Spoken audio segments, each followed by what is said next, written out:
Hello दोस्तों, कैसे हैं आप सब लोग। आज हम लोग अगत तंत्र में स्थावर विष के बारे में पढ़ेंगे।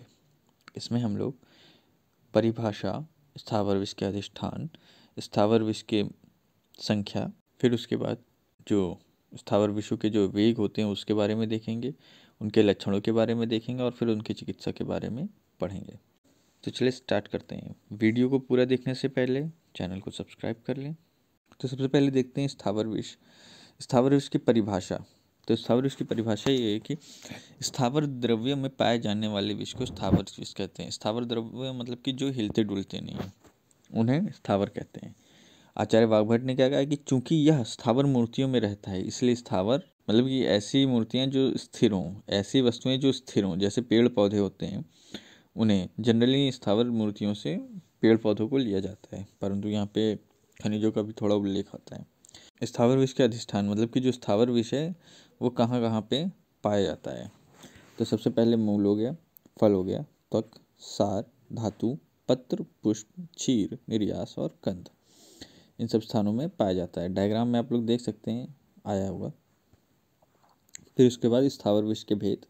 तो जो विष है उसके दो भेद बताए गए, स्थावर विष और जंगम विष। स्थावर विष जो स्थावर मूर्तियों में पाया जाता है, जंगम विष जो जंगली पशुओं और जीव जंतुओं में पाया जाता है। फिर स्थावर विष को दो भागों में बांटा गया, एक महाविष और दूसरा उपविष। स्थावर विष की संख्या और उसकी जो अधिष्ठानों के अनुसार पौधों में, प्लांट्स में पाया जाता है, उसको देखते हैं। तो सबसे पहले आता है मूल विष।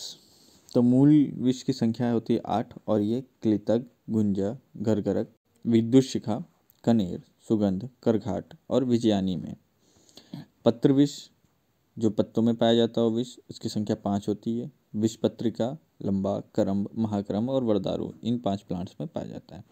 फल विष ऐसे प्लांट्स जिनके फलों में विष हो, उनकी संख्या 12 होती है, जैसे कुमुद्वती, महाकरम्ब, खद्योतक, सर्पघाती, वेणुका, कारकोटक, चरमेरी, नंदन, करम्ब, रेणुक, इवगंधा, सर्पाक। तो इन 12 प्लांट्स के फलों में जो होता है वो विष पाया जाता है। पुष्प विष जिनके पुष्प में विष होता है, जिसको स्मेल कर लेने से जो आदमी है जनरली उसको प्रॉब्लम हो जाती है, तो वो प्लांट्स हैं 5, वेत्र, कादम्ब, वल्लिज, करम्ब और महाकरम्ब। त्वक, सार, निर्यास। त्वक मतलब कि छाल, सार का मतलब जो उसका सार होता है, निर्यास का मतलब जो उससे लेटेक्स निकलता है वो। तो अंतरपाचन, कर्तरीय, सौरियक, करघाट, करम, नंदन और नाराचक, इन 7 प्लांट्स के त्वक, सार, निर्यास आदि में, इन सब में से विष उत्पन्न होता है। क्षीर विष मतलब जिसके दुग्ध में विष हो, उसे कुमुदग्नि, स्नूही और जलक्षीरी कहते हैं, वो प्लांट्स हैं। धातु विष। धातु विष 2 होते हैं, एक फिनाश्म और एक हड़ताल। फिर कंद विष ऐसे प्लांट जिनके कंदों में विष हो, उसे कालकूट, वत्सनाप, शरसप, पालक, कर्दमक, वैराटक, मुस्तक, श्रृंगविष, त्रिपुंडरीक, मूलक, हलाहल, महाविष और कर्कटक, इन 13 प्लांट्स के कंदों में विष पाया जाता है। स्थावर विषों के सामान्य लक्षण जो हैं वो आचार्य चरक ने बताए, जैसे ज्वर हो गया, फीवर, हिक्का, दंत हर्ष, गल ग्रह, मुंह से फेन निकलना, वमन, अरुचि, श्वास, मूर्छा।